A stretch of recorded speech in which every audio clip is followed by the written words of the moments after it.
सरस्वतीं व्यासं ततो जयमुदीरयेत् मूकं करोति वाचालं पङ्गुं लङ्घयते गिरिं यत्कृपातमहं वन्दे परमानन्दमाधवं यत्कृपातमहं वन्दे परमानन्दमाधवं।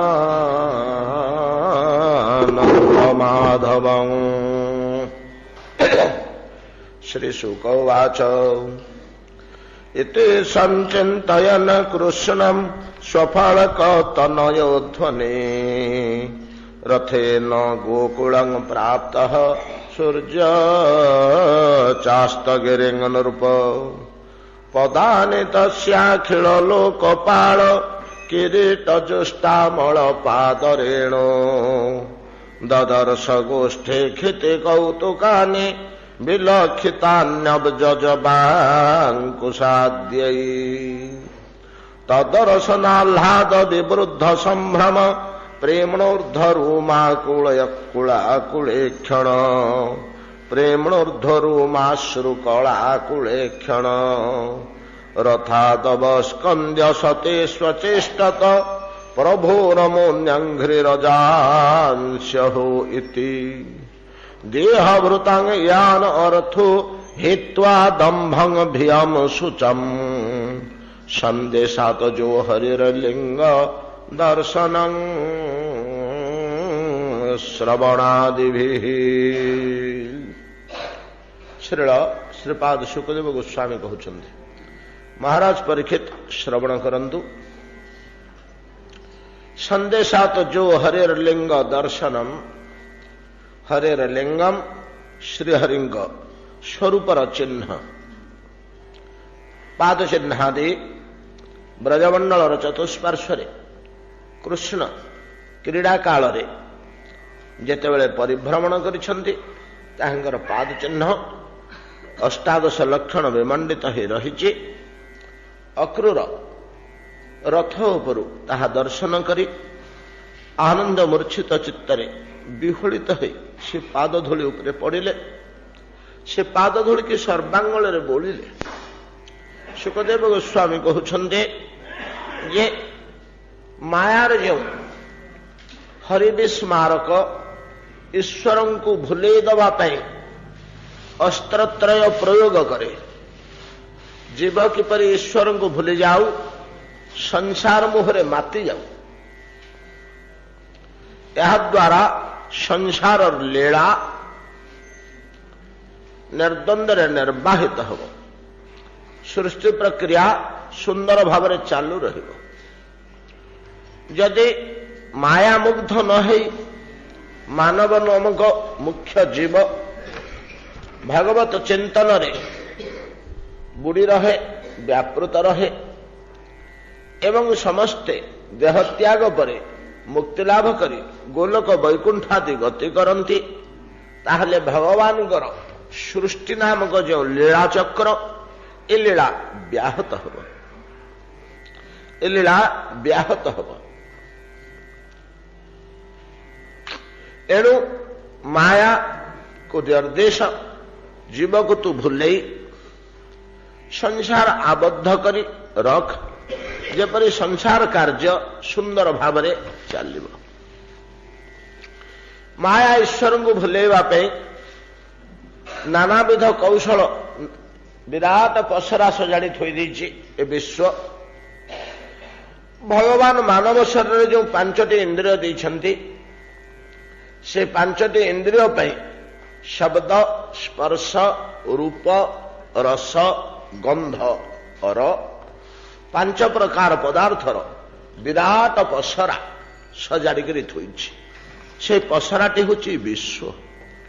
ए विश्वर ए शब्द स्पर्श रूप रसात्मक पदार्थ गुड़ी को भोग करने निमंते जीव हृदय जो व्याकुलता आसिब चक्षु द्वारा रूप स्पर्श द्वारा कर द्वारा स्पर्श कान द्वारा शब्द जिह्वा द्वारा रस इत्यादि को ଭୋଗ କରିବା ନିମନ୍ତେ ଜୀବ ଯେମିତି ବ୍ୟାକୁଳ ହେବ ମାୟା ତାର ବ୍ୟବସ୍ଥା କରେ। ତେବେ ଅନେକ ବ୍ୟବସ୍ଥା ଭିତରେ ମାୟାର ପ୍ରଧାନ ଅସ୍ତ୍ର ହେଉଛି ଈଶ୍ୱରଙ୍କୁ ଭୁଲିବା ପାଇଁ କି ଦମ୍ଭ, ଭୟ ଓ ଶୋକ। ଏ ତିନୋଟି ମୁଖ୍ୟ ଅସ୍ତ୍ର ମାୟାର ବର୍ଜନ ପୂର୍ବକ ଈଶ୍ୱର ଉପାସନା କଲେ ଜୀବ ଅନାୟାସରେ ଉଚ୍ଚଗତି ଲାଭ କରେ। ଉଚ୍ଚଗତି ଲାଭ କରେ। प्रशांतात्वा विगत भी और ब्रह्मचारी व्रते स्थित मन संयम्य मत चित्त जुक्तु आशित मत्पर बोले गीता कहते प्रसन्न चित्त होगले दंभ कमीगला, विगत भी भय छाड़देक हम एवं ब्रह्मचर्य बल द्वारा सकल प्रकार शोक ठारू जीव दूर रहे। गीता हमको श्लोक कहते यही प्रकार भाव भगवान पाखे चित्त संयोग करने कहुच्छे।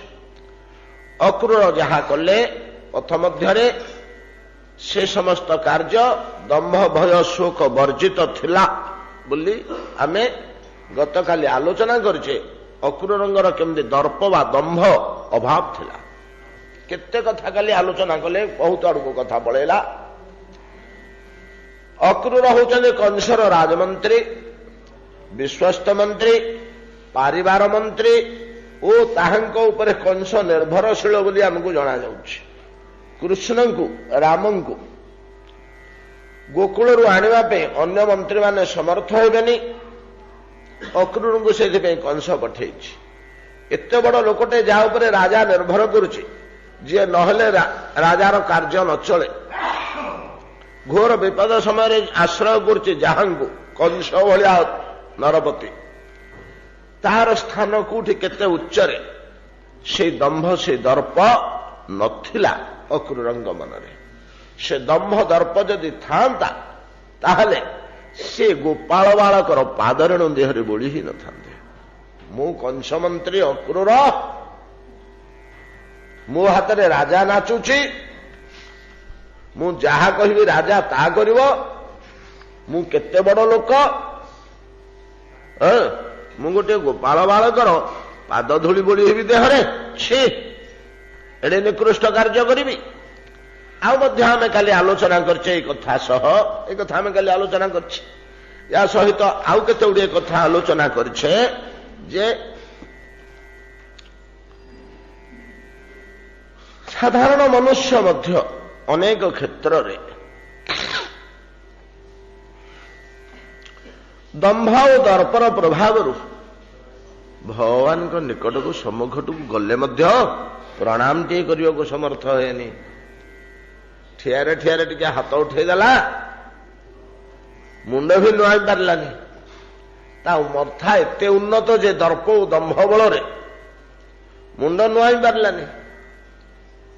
विशेषकर उच्च पदवी रे थिबा सरकारी ऑफिसर माने आउ विशेष विशेष राजनैतिक व्यक्ति माने कां भां केते जण हरिभक्ति संपन्न लोक को छाड़देले कि आंठू पकई मुंडिया मरच हो जगन्नाथ सामने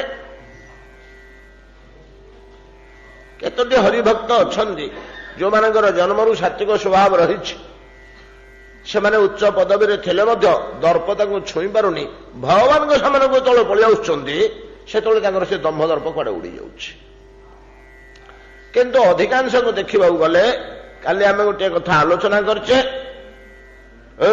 कुलाभिमान, धनाभिमान, विद्याभिमान तीनोटी अभिमान एपरी दर्प सृष्टि करे जे ईश्वर निकट में तृणादपि नीच बोली निजको अनुभव करे दिए ना। भगवान को पाद तले जा पाद तले आमे पढ़ी आसिले किरीट दुष्टा मणपाद रेणु जस्या खेल लोकपाल।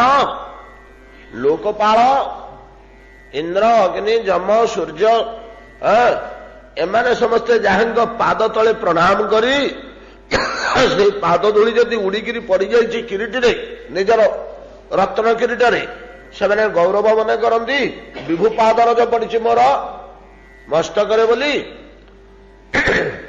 भगवान का पाद धूली गुरुदेवर पाद धूली ए दुईटा पड़ा मनुष्यर गौरववर्धक बोली कहुई परमार्थ दिगरू विस्तार कले गोसाई जी भलिया गोटे शब्द प्रयोग कर रामचरित मानस जो आश्चर्यान्वित हवा है रामचरित मानस आरंभ करू करू प्रथम पदर ही गोसाई जी आरंभ कर कौटू जानते बंदंगुर पद पदुम परागा सुंदर सुरुचि सरस अनुरागा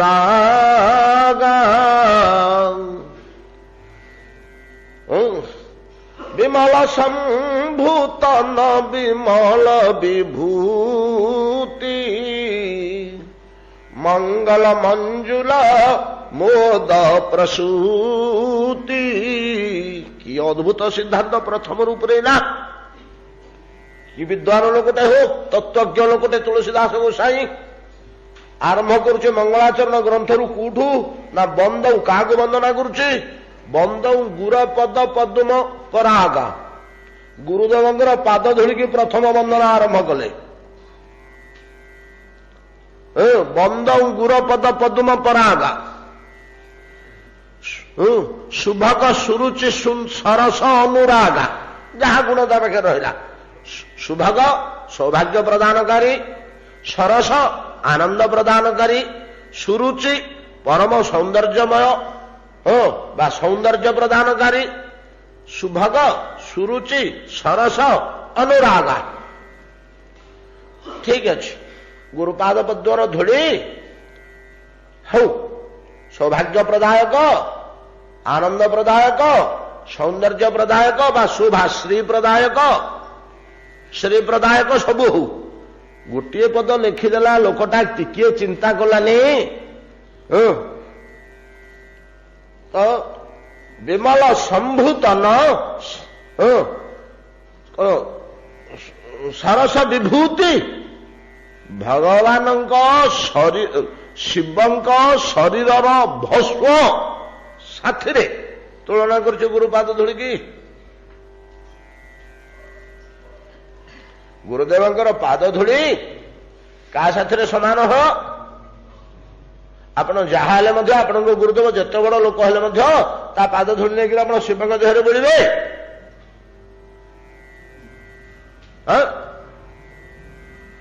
गोटे घंटा लगे प्रमाण करने को आप अनुभव करेंगे गोसाई ठीक लिखी से एति भीतर कथा लिखी जोटा आम सहजरे धरी पारुने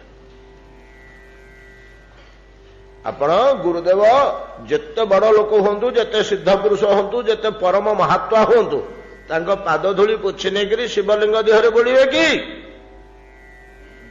पारिबे कि भगवान शंकर आम दृष्टि आम हृदय से केते बड़ हरिहर एक आत्मा गुरुदेव जहा हेले पाद धूली नहीं आम लगे पारिबा मंजुल मंगल मोद प्रसूति गुरुपाद धूली विमल संभूतन सरस विभूति संभूतन विभूति समूह शरीर भस्व सहित तुलना किंतु जदि आम यार भीतर को पशि जा चरम स्थान जाए पहुंचा देखा गोसाई किसी भूल लिखि ना अनेक जगार आमर आलोचना है केवल गोटे पद उपर घंटे देढ़ घंटा आलोचना है किंतु ये आलोचनार ग्राहक बहुत कम एति कथा भितर तत्व आलोचना करी तार रस आस्वादन करवा श्रोता तो अलगा श्रोता हेले तो एगुड़िक जहा हो गुरुपाद रज को एठा पर्यंत नियाई गुरुपाद रज जदि एति शक्तिशाली गोविंद पाद रजर सीमा अच्छी कि महिमार गोविंद पाद रजर सीमा अच्छी महिमार जो भागवत पाद रज को निजर रत्न किरटरे दिक्पालगण विमंडित करी ନିଜକୁ ଗୌରବାନ୍ୱିତ ଅନୁଭବ କରନ୍ତି। ଯାହା କିରୀଟିରେ ବେଶୀ ଅଧିକ ପରିମାଣର ପାଦ ଧୂଳି ଲାଗିଛି, ହଉ ଭକ୍ତ ପାଦ ଧୂଳିଟିକୁ କାହିଁ ଉଚ୍ଚ ସ୍ଥାନ ଦିଆହେଇଛି? ନାଇଁ କି? ଗୁରୁଦେବଙ୍କ କଥା ଛାଡ଼ନ୍ତୁ, ହରିଭକ୍ତଟିଏ ତା ପାଦ ଧୂଳିର ଗୌରବ, ଗୋପାଙ୍ଗନା ମାନଙ୍କର ପାଦ ଧୂଳିକି ପରା ଉଦ୍ଧବ ବ୍ରହ୍ମା ଲୋଭ କରିଛନ୍ତି, ଆଶା କରିଛନ୍ତି ବୃନ୍ଦାବନେ କିମପି ଗୁଳ୍ମଲତୌଷଧୀନାଂ। କାହିଁକି ନା ସେଇଥିରୁ ଟିକେ ରଜ ଉଡ଼ିକିରି ମୋ ଉପରେ ପଡ଼ିଯିବ। ଗୋପାଙ୍ଗନା ମାନେ ଯେତେବେଳେ ଚାଲି ଯାଉଥିବେ କ୍ଷିପ୍ର ଗତିରେ ଅରଣ୍ୟ ପଥରେ, ମସୃଣ ବୃନ୍ଦାବନ ରଜ ତାଙ୍କ ପାଦ ଲାଗିକିରି ଉପରକୁ ଉଠି ଯାଉଥିବ, ପବନରେ ଧୂଳି ଉଠୁଥିବ, ରାସ୍ତା କଡ଼ ଗଛ ଗୁଡାକରେ ଧୂଳି ପୋତି ହେଇଯାଇ ନଥାଏ କି? ରଙ୍ଗମାଟିଆ ରାସ୍ତାର ଦିପଟ ଗଛ ଲତା ଯାହା ଥିବ ତାର ପତରରେ ବୋଳି ହେଇଯାଇ ନଥାଏ ଧୂଳି ବହଳ ହେଇକିରି। ବ୍ରଜଟା ତ ଧୂଳିମୟ, ଦିପଟେ ଥିବା ଗଛ ମାନଙ୍କର ତ ଧୂଳି ଅଜାଡି ହେଇ ପଡିଥିବ, ପୋତି ହେଇ ରହିଥିବେ ବୃକ୍ଷଲତା ଗୁଡାକ। ବ୍ରହ୍ମା କହୁଛନ୍ତି ସେଇ ରାସ୍ତା କଡେ ମତେ ଗୋଟିଏ ଗୁଳ୍ମ କରିଦିଅ, ବଡ ଗଛ କରିବନି, ଦ୍ରୁମ କରିବନି। ଦ୍ରୁମ କଲେ ଏତେ ଉପରକୁ ଧୂଳି ଉଠିବ କି ନ ଉଠିବ, ମସ୍ତକରେ ପଡିବନି। ମୋର ଗୁଳ୍ମଟିଏ ହେଲେ ମସ୍ତକଟି 2 ଫୁଟ କି 2.5 ଫୁଟ ଉଚ୍ଚାରେ ଥିବ, 2 ଫୁଟ 3 ଫୁଟ ଉଚ୍ଚାର ଗଛଟିଏ ହେଲେ ତା ନା ଗୁଳ୍ମ। 80, 90, 100, 150 ଫୁଟ ଉଚ୍ଚା ହେଲେ ସେ ଦ୍ରୁମ, ନାଇଁ କି? ଗୁଳ୍ମ ବୋଲେ ଛୋଟିଆ ଛୋଟିଆ ଗଛ। ବୃନ୍ଦାବନେ କ୍ରିମପି ଗୁଳ୍ମ ଲତୌଷଧୀନା। ଲତାଟିଏ ହେଲେ ମଧ୍ୟ ଚଳିବ, ଗୁଳ୍ମଟିଏ ହେଲେ ଚଳିବ, ଲତାଟିଏ ହେଲେ ଅଳ୍ପ 7 ଫୁଟ 8 ଫୁଟ 5 ଫୁଟ ଉପରକୁ ମାଳିବ, ଆଉ ବେଶୀ ଉପରକୁ ଲତା ଯାଇପାରିବନି। ଆମ୍ବ ଗଛ ଅଗୁକୁ ଲତା ଯାଇପାରୁନି, ବର ଗଛ ଅଗୁକୁ ଲତା ଯାଇପାରୁନି, 5-7 ହାତ ଉପରକୁ ଲତା ଉଠି ଯାଉଛି। ଲତା ହେଲେ ଚଳିବ, ଗୁଳ୍ମ ହେଲେ ସବୁଠୁ ଭଲ। ହଲଚଲ ହବାର ନାହିଁ, ସ୍ଥିର ହେଇକି ରହିବ, ଛୋଟିଆଟିଏ ହେଇଥିବ, ନିଘଞ୍ଚ ପତ୍ର ଗୁଳ୍ମର। ଗୋଟିଏ ହେଲେ ଧୂଳି ତଳକୁ ଖସିବନି, ଯାହା ଉଡ଼ିକିରି ଯିବ ସବୁତକ ରହିଯିବ ମୋ ମସ୍ତକରେ, ମୋର ଗୁଳ୍ମ ରୂପୀ ମସ୍ତକରେ ସବୁତକ ରହିଯିବ। ଲତା ହେଲେ ମଧ୍ୟ ଚଳିବ, ଯଦି ଗୁଳ୍ମ ନ ହୋଇପାରୁଛି ଲତା ହେଲେ। କିଛି ନହେଲା ବେଳକୁ ଔଷଧିଟିଏ। ଔଷଧି କହିଲେ ଯୋଉ ଗଛ ଥରେ ଫଳିଲେ ଆପେ ଆପେ ମରିଯାଏ ତା ନାଁ ହେଉଛି ଔଷଧି। ସେଇଟା ଆମର ପ୍ରାଣ ରକ୍ଷା କରେ, ଜୀବନୀ ଶକ୍ତି ତା ଦେହରେ ପ୍ରଚୁର ଅଛି। ତାକୁ ହିଁ ଭକ୍ଷଣ କଲେ ହିଁ ପ୍ରାଣଟା ବଞ୍ଚେ। ତ ସେଗୁଡ଼ିକ କିଏ? ସେ ନା ଶସ୍ୟ ଜାତୀୟ, ଧାନ, ଗହମ, ମକା, ବାଜରା, ମୁଗ, ବିରି, ହରଡ଼, ନାଇଁ କି?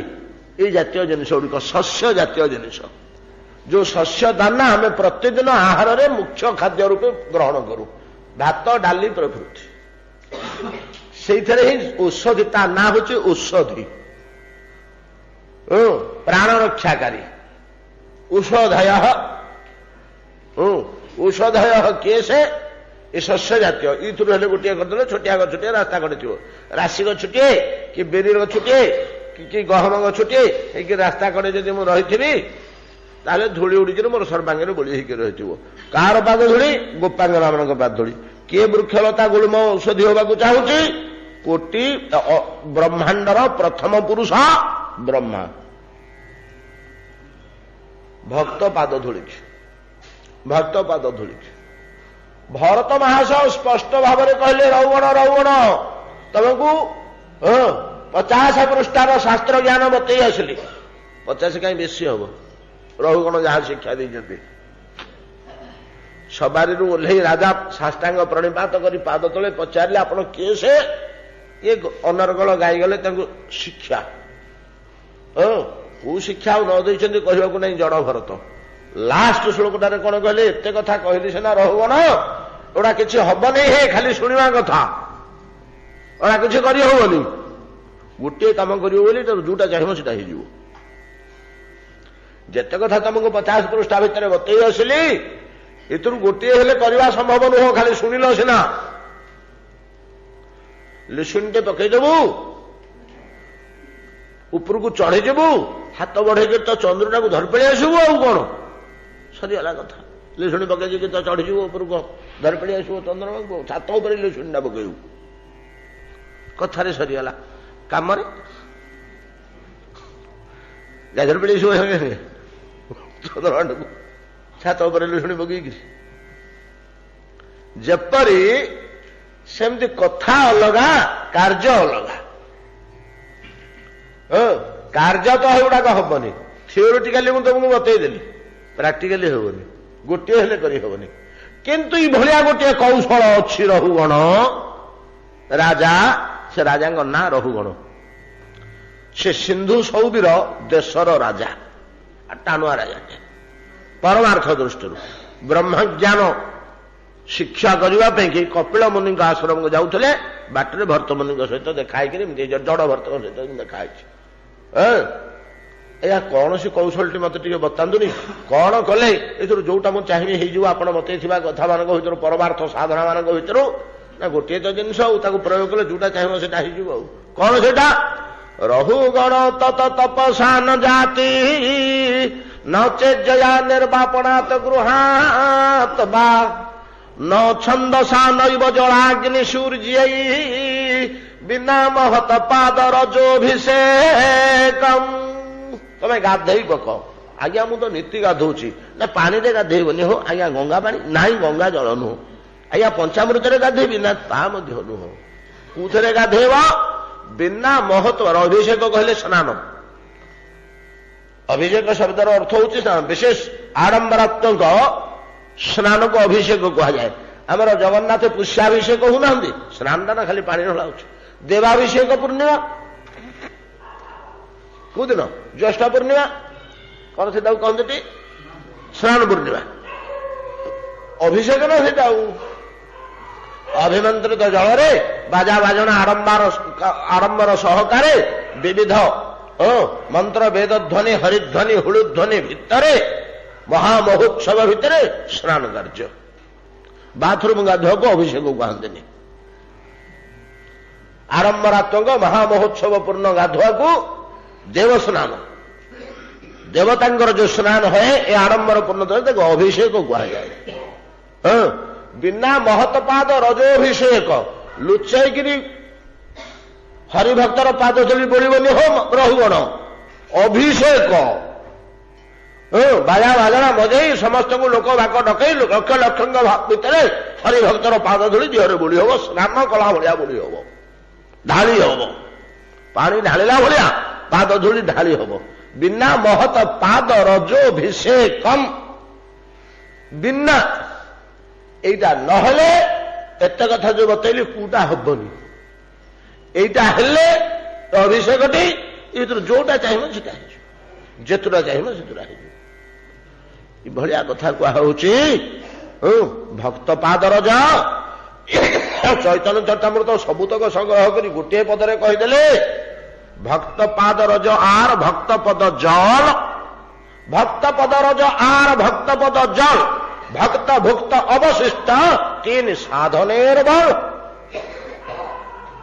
साधन मथुर खसी पड़ू कि ना आज्ञा केते थर चेष्टा कले पारुनी उपरको उठी पारुनी अच्छा अच्छा अच्छा अच्छा ए तीनटारू कौन हो गोटे व्यवहार करे आउ असुविधा विघ्न विपत्ति तोर किसी हेले आसबनी कौन भक्त पाद रज नहले तो भक्त पाद जल पाद धुआ जल नहले तो भक्त भुक्त अवशेष भक्त टी भोजन करी चलीगला परे तार पत्र जो अवशेष कणा रहीगला अन्न तंडुलादि जो कणा रहीगला अवशेष पत्रावशेष भुक्तावशेष याठू बोलिक मूल्यवान जिनिस आउ कि ना बोली कहते विशेषकर भक्त भक्त अवशेष एटा भक्ति राज्य भक्ति राज्य गोटे कथा शुणिले आप आश्चर्य हे ये भक्त भक्त अविशेषर मूल्य जी बुझी भक्त भक्त अवशेषर मूल्य जी बुझी से मैंने केमिति करती मोर गोटे दृष्टांत आखिरे पड़ी ओडिशार दक्षिणांचल कर्मजीवन प्रथम अवस्था प्रथमार्धरे मु थाए ब्रह्मपुर सहर में गीता मंदिर बोली गीता भवन बोली गोटे सुंदर आध्यात्मिक अनुष्ठान बहुत दिन हला अच्छी से लोक मैंने सुंदर भाव सजाग भाव रखिंट आटा कर्म तत्पर कर्मचंचल भाव भल डेभलप करके आम समय समय मु जाए दीर्घ दिन धरी बहु काल पूर्वे 40 वर्ष पूर्वे सिटी गोटे बालकटे टोकाटे नुआकरी चाकरी करथिला सेतोळकु सरकार गोटे विभाग खोली थिला मलेरिया विभाग से कौन कहते एनएम इपी ना कौन कहते इरिगेशन प्रोग्राम कौन गोटे national malaria irrigation program NM EP था से टेम्पोरारी चाकरी पाई अल्प दरमा से गीता भवन रही ठाकुर सेवा करे ठाकुर अच्छा ठाकुर सेवा करे से प्रसाद गोटे मिल जाए रहा सुविधा मिल जाए ये तक से पाए ओला ओली कर सफा सुतरा कर रहा कर्म तत्पर से तो मझे मझे है अनेक साधु सन्थ से आसती ये करने की कौन करने की भाषण देवाई आलोचना करने यार कौन पे कि पूर्व जन्म संस्कार थिला कि कौन है टोकार ये गंड मूर्खुटी थिला यार कार्यकलाप ठीक आम अजामर पंडा भाया थिला तो से कौन तार कौन गोटे स्वभाव जात हला आज्ञा महात्मा महापुरुष मैंने सब जी आसवे से तो सीटी रहती भोजन करती से भोजन कर सारा पर पत्र जहाँ बेलू कर ये बड़ आग्रह खाइब मुझे लक्ष्य करुँच तार से आग्रह थाए ये संस्कार यार कौटू आसला सहज कथा नुह लोके खाऊ हाँ कौन कर गुरुदेव अधामृत टे न खाइले लोके किए कौन कहे नाग टेकी गुरुदेवटा दुर्बलिया होती परदिन जर होता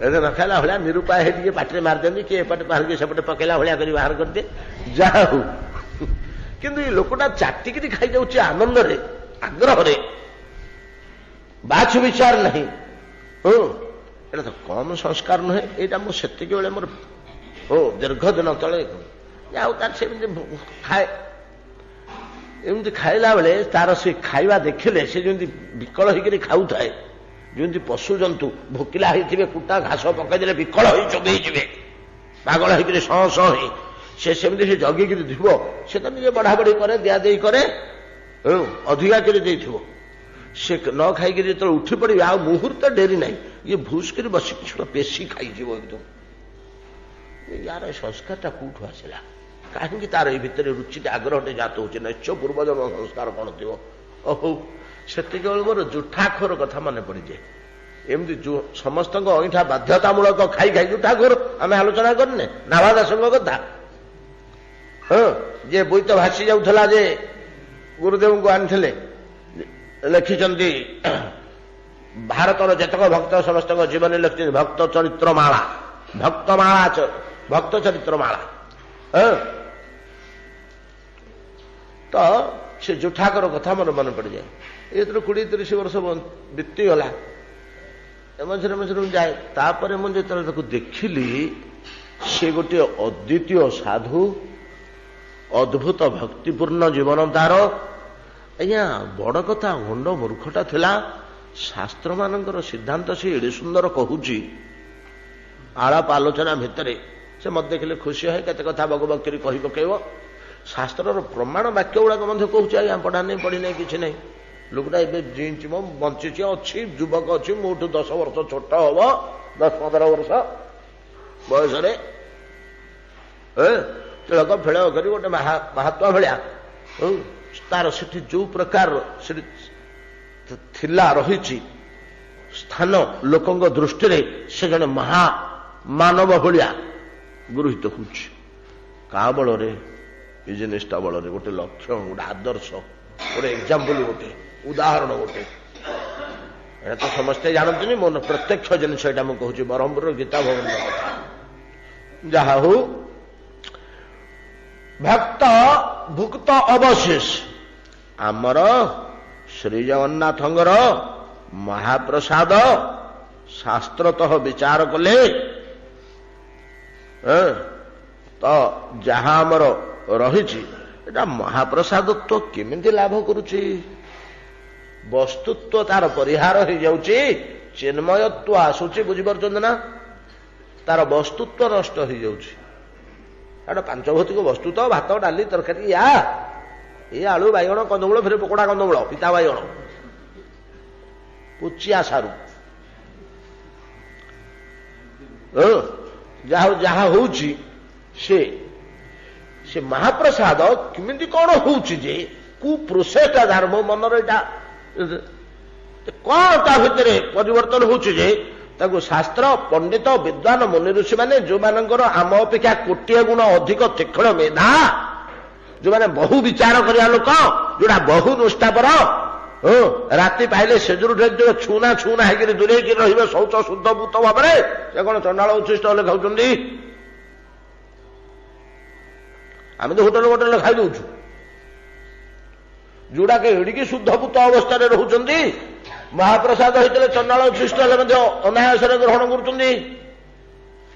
ଶାସ୍ତ୍ର ଏଡ଼େ କଟକଣା କରି ସବୁ ଲେଖିଯାଏ କଣ କରୁଛୁ ଏ ନାକ ଛୁଇଁଦେଲୁ ତ ହାତ ମାରା ହେଇଗଲା 20 ଥର ହାତ ମାଟି କରେ ତେବେ ଯାଇକି ଫୁଲ ଛୁଇଁ ମୁଁ ଠାକୁରଙ୍କର 20 ଥର ହାତ ମାଟି କରେ କାହିଁକି ନା ନାକ ଛୁଇଁ ଦେଇଛି ସେ ମାରା ହେଇଗଲା ତା ଆଙ୍ଗୁଠିଟା ଫୁଲ ମାରା ହେଇଯିବ। ଏଭଳିଆ ତୁ ଶାସ୍ତ୍ରଙ୍କର ନିର୍ଦ୍ଦେଶ କଣ କରୁଥିଲୁ? ନା ଚନ୍ଦନ ଘୁରୁଥିଲି ଆଜ୍ଞା ଠାକୁରଙ୍କ ପାଇଁ। କେତେ ଥର ହାତ ମାଟି କରିଥିଲୁ ତା ପୂର୍ବରୁ? ନା ଆଜ୍ଞା 21 ଥର କରିଛେ। ନା ହଉ ଚଳିବ। ଧୋଇଛୁ ତ ସବୁଥର? ନା ହଁ। କେଡ଼େ କେଡ଼େ ଗୁଳା ମାଟି? ନା ଆଜ୍ଞା ବଦରି ସମାନ। ପାଣି? ନା ପ୍ରତିଥର ଢାଳେ 4 ଲିଟିଆ ଢାଳରେ ଧୋଇଛୁ? ନା ହଁ ଏମିତି ଧୋଇଛି। ଶାସ୍ତ୍ରଙ୍କ ସ୍ୱଭାବ ୟା ଏତିକି କଡ଼ାକଡ଼ି ଆମକୁ ଦେଇଛନ୍ତି। କେମିତି ଘୋରିଲୁ? ନା ଆଜ୍ଞା ସୁଗନ୍ଧ ଶୁଚି ପବିତ୍ର ଜଳ ପକେଇଲି 10 ଆଙ୍ଗୁଠିରେ ଚନ୍ଦନ କାଠକୁ ଧରିକିରି ଘୋରିଲି। କେମିତି ଘୋରିଲୁ? ନା ଏମିତି ଘୋରିଲି। ଆଉ ୟାଡୁ 4 ଥର ଘୋରେ ସିଆଡୁ 4 ଥର ଘୋରେ ୟାଡୁ 4 ଥର ଘୋରେ ସିଆଡୁ 4 ଥର ସିଆଡୁ ଘୋରିଲୁ? ନା ହଁ ଆଜ୍ଞା ଗୋଟେ ଆଡୁ ଘୋରିଲେ ଭଲ ଶୀଘ୍ର ଛିଡ଼ିବନି ବୋଲି ସେପଟ ଆଡୁ ଘୋରିଛି ସେ ଚନ୍ଦନ ମାରା ହେଇଗଲା ଆଉ ଠାକୁର ଲଗେଇବାକୁ ହବନି। ସେତେବେଳେ ଜୋର ନିଶ୍ୱାସ ନେଇଥିଲୁ କି? ନା ନାଇଁ ଆଜ୍ଞା ଚିପି ହେଇକିରି ଥିଲି। କଥା କହିବା ଦୂରେ ଥାଉ ଛିଙ୍କିବା ଖାକିବା ଦୂରେ ଥାଉ ନିଶ୍ୱାସ ମଧ୍ୟ ଜୋର କରି ନେବାକୁ ମାନେ ଚନ୍ଦନ ଘୋରିଲା ବେଳେ। ଆପଣ ଦେଖନ୍ତୁ ଶାସ୍ତ୍ର ତନ୍ତ୍ରଶାସ୍ତ୍ରରେ କେମିତିକା ଫୁଲ ଚନ୍ଦନର କଥା କଣ କୁହାହଉଛି। କଣ ମାରା ହେଇଗଲା? ନା ବାମାବର୍ତ୍ତ କରିଦେଲୁ ଡାହାଣରୁ ବାହାକୁ ବୁଲେଇ ଦେଲୁ ଯଦି ଚନ୍ଦନ କାଠ ମାରା ହେଇଗଲା ଦକ୍ଷିଣାବର୍ତ୍ତରେ ହିଁ ଘୋରା ହବ।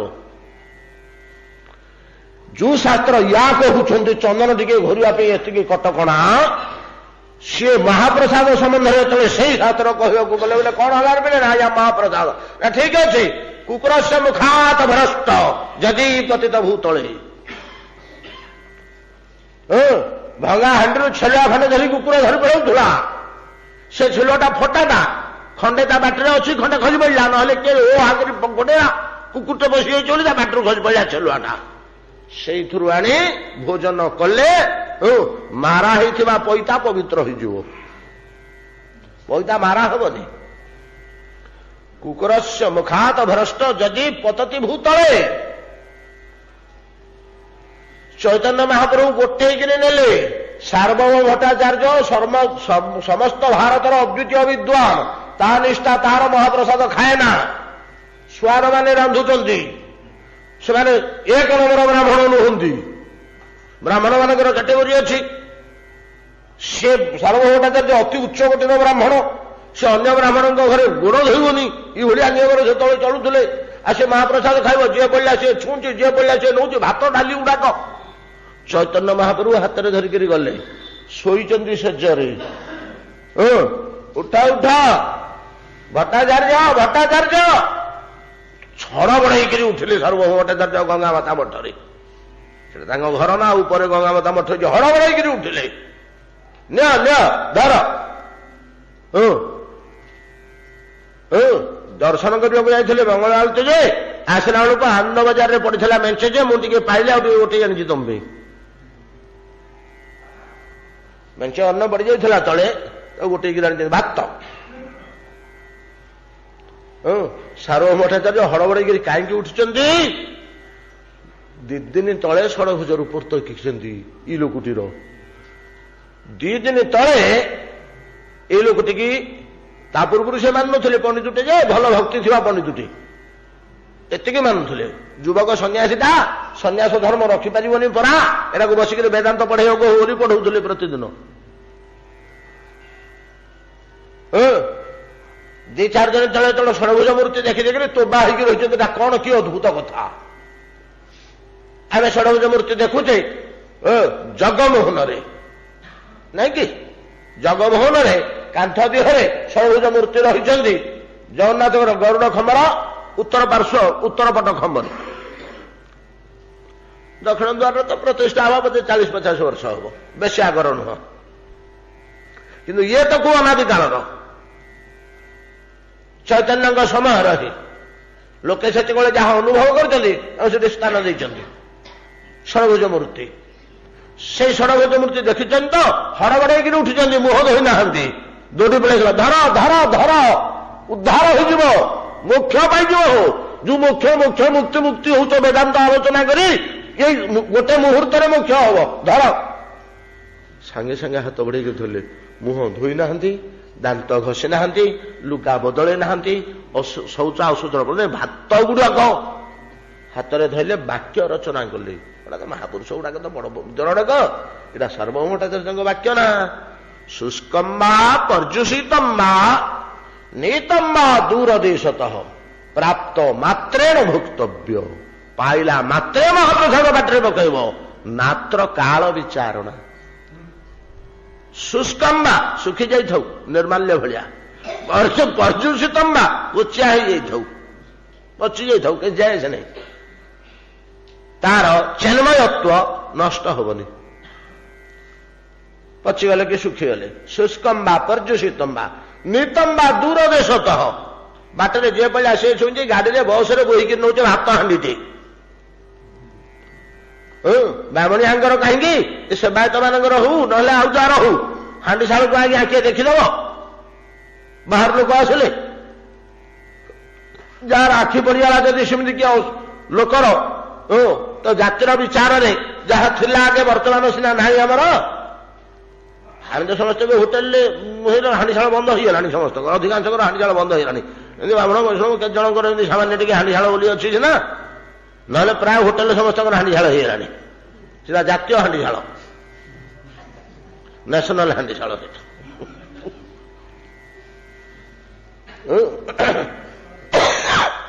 ଚାହିଁଦେବ କି ସେ ଚାହିଁଦେଲେ ମାରା ହେଇଯିବନି, ହାଣ୍ଡି ମାରା ହେଇଯିବନି। ଇ ସଂସ୍କୃତିରେ ଆମେ ଗড়ି ଆସୁଥିଲେ ନା ପରମ୍ପରା କ୍ରମେ। ଆଉ ସେଇ ଭାତ ହାଣ୍ଡି, ରନ୍ଧା ଭାତ ହାଣ୍ଡି ଗାଡିରେ ଲଦା ହେଇକରି ଯାଉଛି, 300 ଲୋକ ଗାଡିରେ ବସିଛନ୍ତି, ଯିଏ ଯାଉଛି ତା ଲୁଗା ଘୋଷା ଯାଉଛି। ସେ କି ଜାତି କଣ କି ଆସୁନାକି କିଏ ତାକୁ ଖାଇବ? ଶ୍ରେଷ୍ଠ ବ୍ରାହ୍ମଣ ମାନେ। କଣ ତା ଭିତରେ ଅଛି ଯେ ଏଇଭଳିଆ ସ୍ଥାନକୁ ନିଆ ହେଇଛି? ଯୋଉ ଶାସ୍ତ୍ର କହୁଛନ୍ତି ଏଇଭଳିଆ ଚନ୍ଦନ ଘୋରିବ ନହେଲେ ମାରା ହେଇଯିବ, ସେଇ ଶାସ୍ତ୍ର କହୁଛି କୁକୁର ଖାଇଥିଲେ ମଧ୍ୟ କିଛି ଅସୁବିଧା ନାହିଁ, ସେଥିରେ ଉଚ୍ଛିଷ୍ଟ ଜ୍ଞାନ ଘରିବାକୁ ହବନି। ଚିନ୍ମୟ ପଦାର୍ଥଟା ପୋଖରୀ ଅଛି ଗାଁ ମୁଣ୍ଡରେ, ପୋଖରୀରେ ଜନ୍ତୁଟେ ବୁଡିକିରି ମରିଗଲା, କିଏ ଶୌଚ କରି ପକେଇଲା, କିଏ କୁଳୁକୁଚା ପାଣି ପକେଇଦେଲା, କିଏ ସୁଁକିରି ନାକର ମଇଳା ପକେଇଲା, ପୋଖରୀ ପାଣି ମାରା ହେଇଯାଉଛି, ଦେବଭୋଗ୍ୟ ହଉନି, ମାରା ହବନି। ତାର ସେମିତି କିଛି କାରଣ ଅଛି ଯେ ଯୋଉ କାରଣରୁ ମହିଳା ତାକୁ ସ୍ପର୍ଶ କରିବନି। ଗୋଟାକ ଆମର ଆଲୋଚନା କରିବାକୁ ହେଲେ ଆବଶ୍ୟକ ନାହିଁ। ନଦୀର ପାଣି ମାରା ହେଇଯାଉଛି, କେତେ ମହିଳା କେତେ ଶବ ପଚିକିରି ଭାସି ଯାଉଛି ତା ଦେହରେ, କେତେ କଣ ମହିଳା ତା ଭିତରେ ଲୋକେ ଢାଳି ଦଉଛନ୍ତି, ଦୂଷିତ ହେଇଯାଉଛି, ମାରା ହଉଛି। ଆପଣ ଲେବୋରେଟୋରୀରେ ପରୀକ୍ଷା କରିବା କଥା ଅଲଗା, ଦେବ ମନ୍ଦିରକୁ ଯିବା ପାଇଁ ନଦୀ ପାଣି ମାରା ହବ କି? 4 ଦିନ ତଳେ ସେଥିରେ ଶବ ଭାସୁଥିଲା ବୋଲି ଯେମିତି ମାରା ହୁଏ ନା, ସେମିତିକା ମହାପ୍ରସାଦ କୌଣସି ଦୋଷରେ ମାରା ହବନି। ଇ ଚିନ୍ମୟତ୍ଵ ତା ପାଖରେ କୋଉଠୁ ଆସିଲା? ସତ କଥା କହିଲେ 7ଟା ହରିଭକ୍ତର ଉଚ୍ଛିଷ୍ଟ ହେଲା ପରେ ଏଇଟା ହଉଛି, ଯାହା ଆମର ନିଗୁଢ ଶାସ୍ତ୍ରରେ ଅଛି। ଆମେ ବେଶୀ ଆଲୋଚନା କରିବା, ଏଟା ଗୋପନୀୟ ଜିନିଷ। ଖାଲି ଟିକେ ନାଗ ଶୁଣନ୍ତୁ। ବୈଷ୍ଣବ ଆଗ୍ନିରେ ସାକ୍ଷାତ ମହାଲକ୍ଷ୍ମୀଙ୍କ ମନ୍ତ୍ରରେ ବା ଦେବୀ ପାଚନ କରିବେ, ରୋଷେଇ କରିବେ। ରୋଷେଇ କଲା ପରେ ଯୋଉ ଠାଟା ତିଆରି ହବ, ସେଇଟା ଶ୍ରୀଯନ୍ତ୍ରର ଗୋଟିଏ ଠା ତିଆରି ହବ, ତା ଉପରେ ସେ ଥୁଆ ହବ ମଣ୍ଡଳ ଉପରେ। ମଣ୍ଡଳ ଉପରେ ଯେତେବେଳେ ପାତାଳ ନୃସିଂହ ମନ୍ତ୍ରରେ ପୁରୋକ୍ଷଣ ହବ, କେଉଁ ମନ୍ତ୍ରରେ ଭୋଗ ଲାଗିବ ସେଟା କହିବାକୁ ହବନି, କିନ୍ତୁ ପୁରୋକ୍ଷଣଟା ପାତାଳ ନୃସିଂହ ମନ୍ତ୍ରରେ ହବ। ସାଧାରଣ ମୂଷକ ମନ୍ତ୍ର ନୁହଁ, ପାତାଳ ମୂଷକ ମନ୍ତ୍ର ବୋଲି ବିଶେଷ ମନ୍ତ୍ର ଅଛି।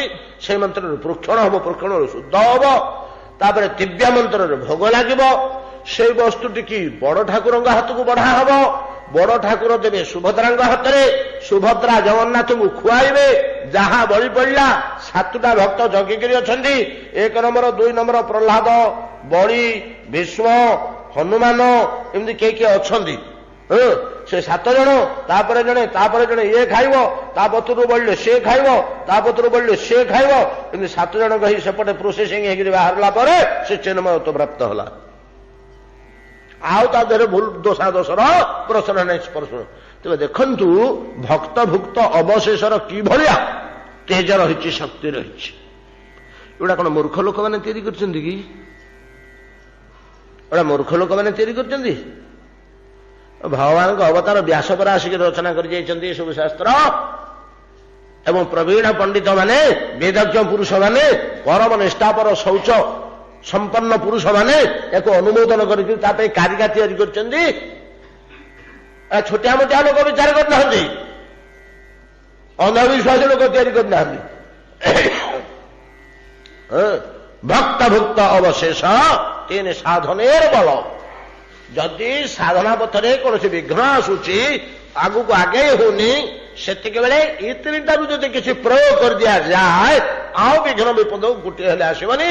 ଭଗବତ ଭଜନ ପଥରେ, ସାଧନ ପଥରେ ଆପଣ ଧୀରେ ଧୀରେ ଆଗେଇ ଯିବେ।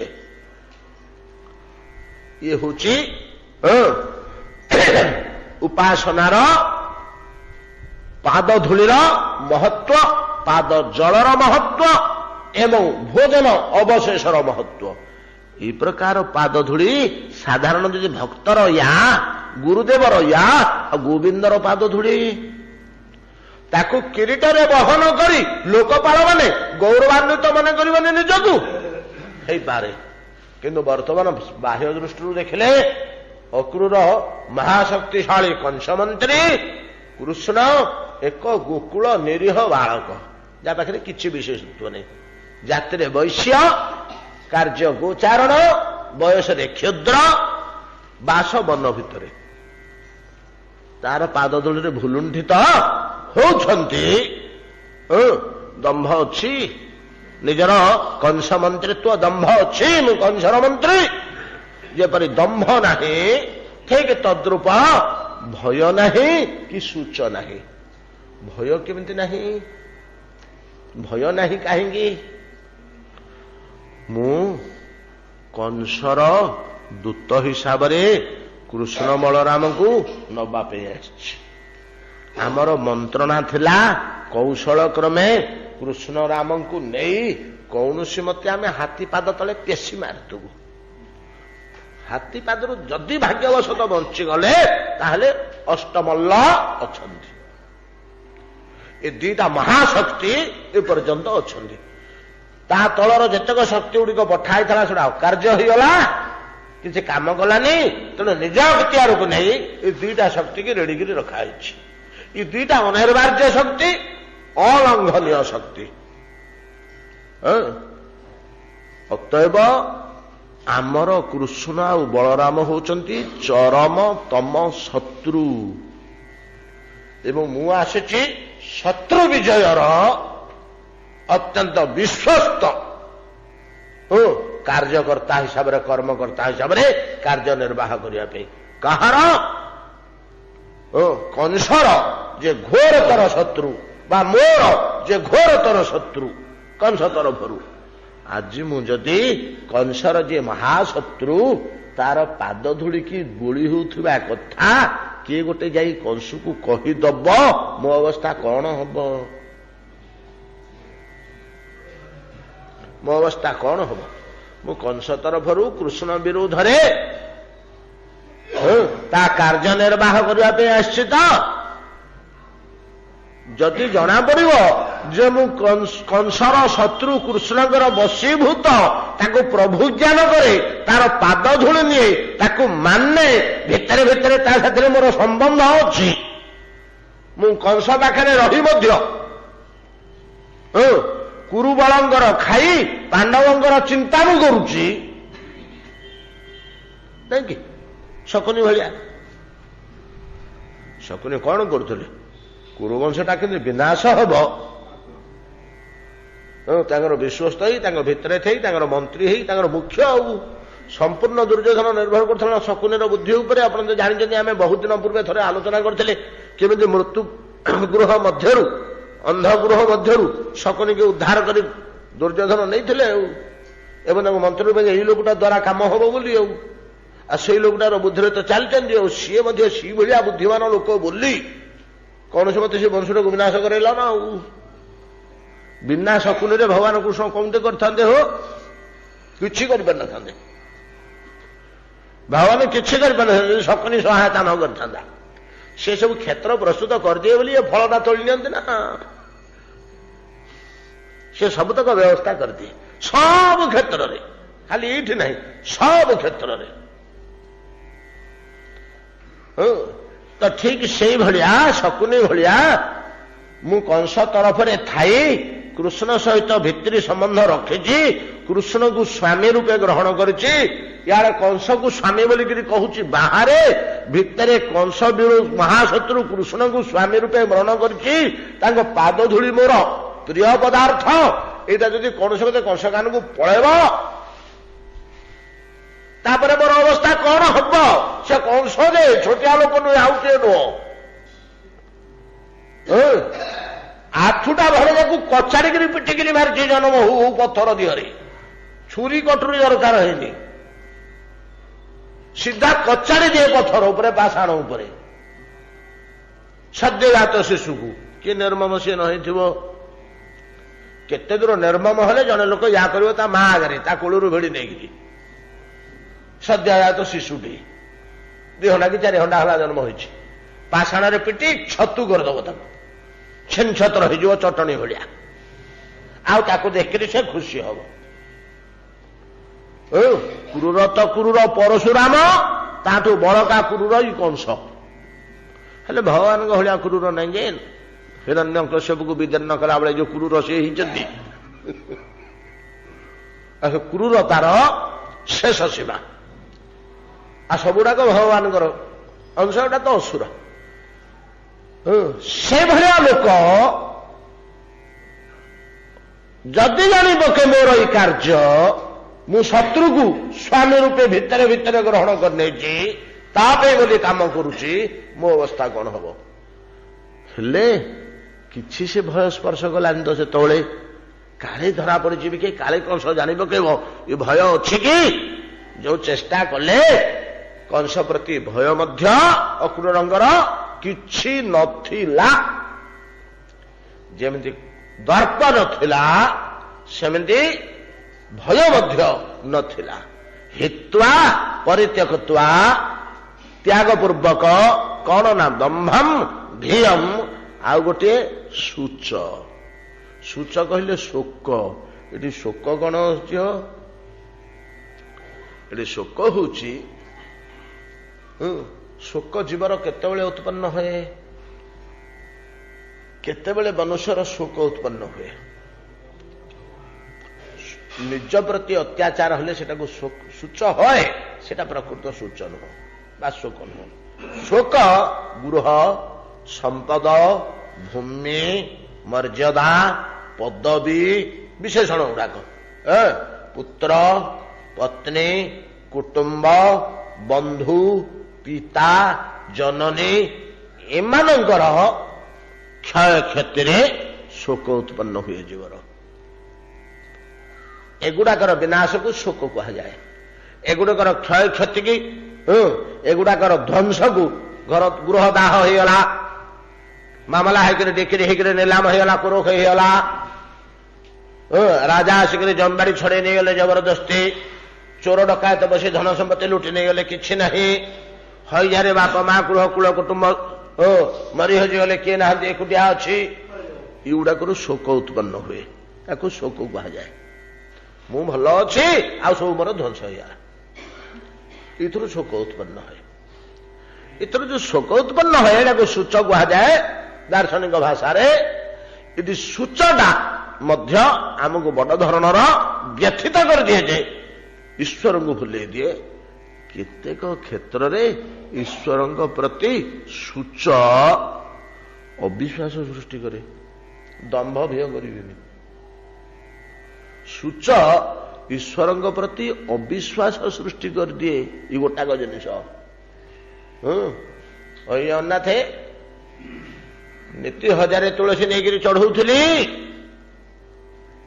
108 प्रणाम करुली 7 बार प्रदक्षिण करुली वर्षा नहीं खरा नहीं भोक नहीं उपास नहीं सब नहीं शेष को या कल ये जगत जब देह देवता था मोर ये अवस्था होता एड़ा मिथ्या गुड़ाक किसी नहीं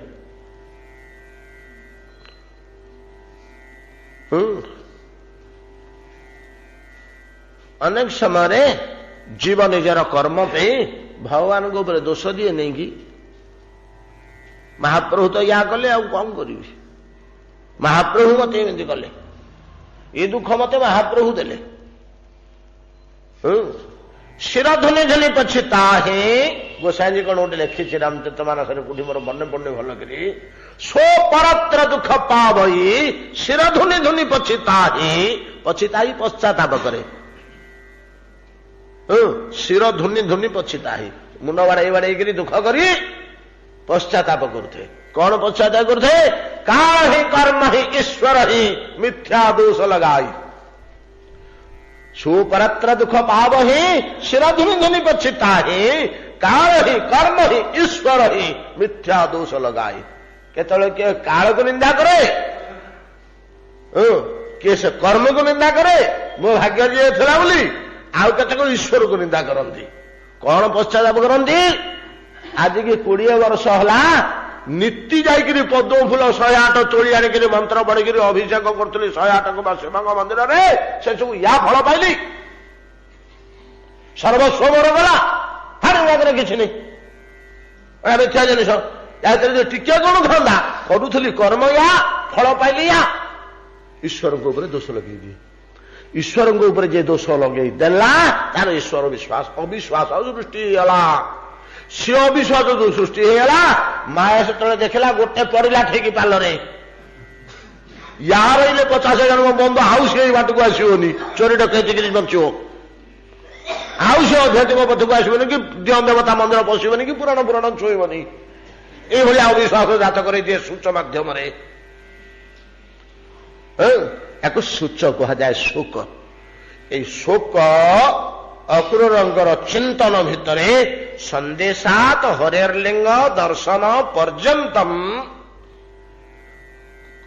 कंस आदेश दबाठू आरंभ करी पथ मध्य चिंतन एवं परिशेष क्षिति कौतुक नहीं कि कृष्ण पाद चिन्ह लुंठित हो पड़ा भक्ति विहोलित हो पड़ा और सर्वांग लेपन करवा कृष्ण पाद रज ए पर्यंत शोक छुईने जदि शोक था सांगे सांगे मनरे पड़ जाता रे मुझे चिंता कर जाऊे मत कुंडे पकेबे मु पाद तले प्रणाम करी पकेबी मो मुंड को आउसी पकेबे स्नेहरे उठ उठ अक्रूर बोली कह केते कथा चिंता कर पड़ जाए नहीं कि एगुड़ाक जदि कंस कान को तो जीव तो लुचाचोरा कथा नुहे केते गोप गोपी देखिए मुझे पाद तले लुंठित हो पड़ी प्रणत अवस्था पड़ी कहना कि पाद तले प्रणत हो पड़ी कंस यदि शुण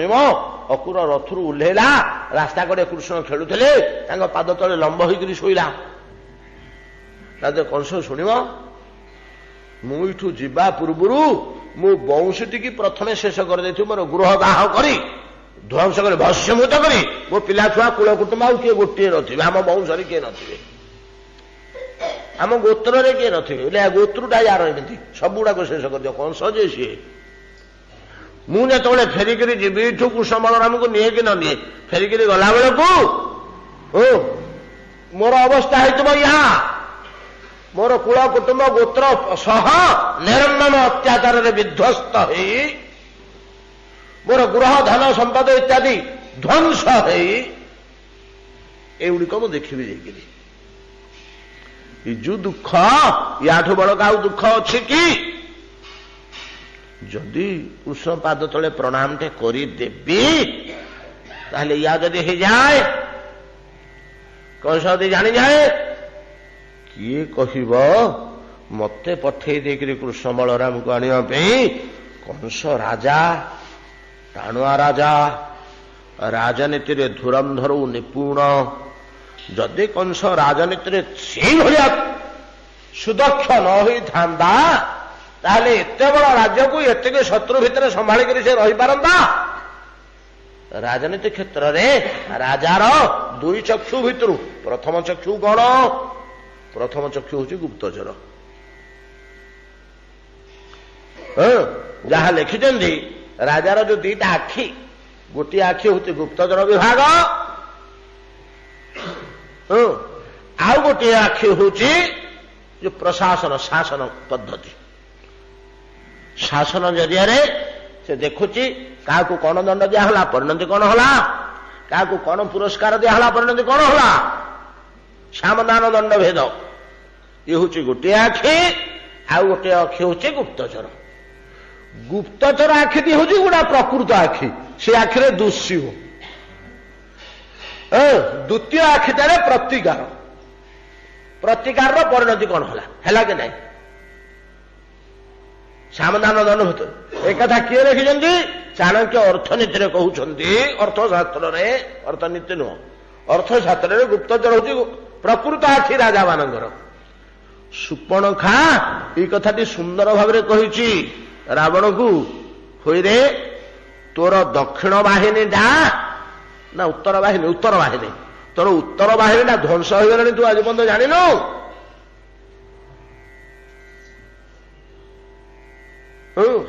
खर दूषण त्रिशिरा तोर जे सेनापति उत्तर बाहिनी तो राष्ट्र उत्तर दिगटा एटा जगई थाए ना कोठी सेटा कि बनती पंचवटी पंचवटी भितर तार गोटे कैंप थाए ना जमी अमेरिकार डिएगो गार्सिया गोटे कैंप था एशिया महादेश को गाइड करने को राडार फाडार सब तार से थाए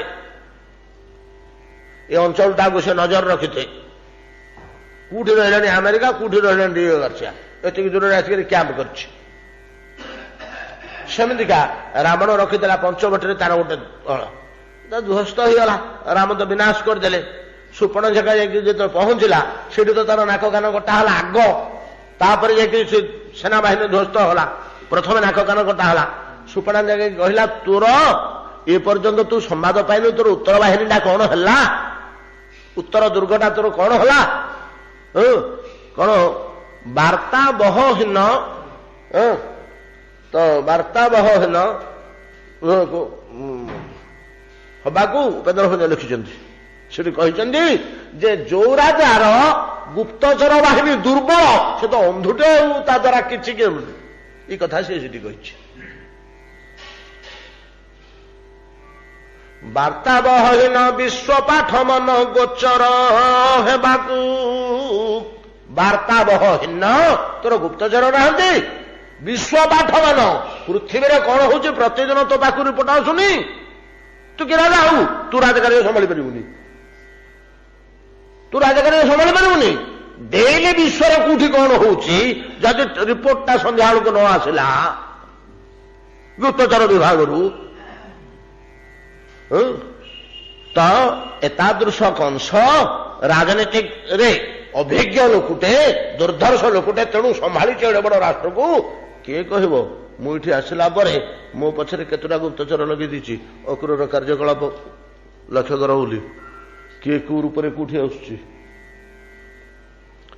आदि से कहे महाराज अक्रूर गला को कौन कौन भाभी भाई जाऊे आम कहीपर मनर कथा कृष्ण को जमीन देखले ता बाद तले मुठी प्रणाम कले फोटो नियंतु आटाच कर आजिकल तो नाना प्रकार कि कैमेरा सुटा कहते सब होगलानी आज्ञा आकाश में पूरा गुप्तचर रहा उपग्रह सी बुलिक फोटो उठे खबर पठाऊँ प्रति सेकेंड रे चलती फोटो सियाड़े ये ऊपर जाकर तले जाऊँगी झांझ पिटा मिठर कौन हो फोटोटा से जाकर पहुंचुची गुप्तचर उपग्रह बड़ गोपन बुलूँ ऊपर किए क्या जान पारना जहा हो तो मो अवस्था कौन हम मो परिवार गृह संपद इत्यादि थी तो मुझे गला बेलू इत्यादि भय कुरंगर थिला कि दर्प भय और शोक वर्जित अवस्था भगवान श्रीकृष्ण को स्मरण करते छुई पारे नहीं। अतएव हरे भजन करने को हेले मायार जे अस्त्रत्रय दर्प भय और शोक एक परिहार पूर्वक जदि ईश्वर उपासना करा जाए ताहले सेटा प्रशस्त हब। भगवान को चरण को स्पर्श करिव से भावना एगुड़िक संकुचित करदेवे। जदि दंभ रहीगला, जदि भय रहीगला, जदि शोक रहीगला ताहले सुपुष्ट भाव सुंदर भाव आम हरिभजन करिपारिबा नहीं किंबा आमर भाव भक्ति शुद्ध निर्मल होई गोविंद चरणारविंद को स्पर्श करिपारिबा नहीं।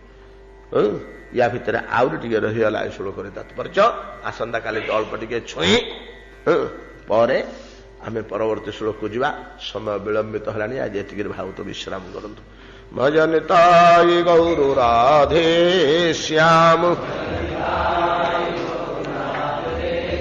जप हरे कृष्ण हरे राम भजनिताय गौर राधे श्याम जप हरे कृष्ण हरे राम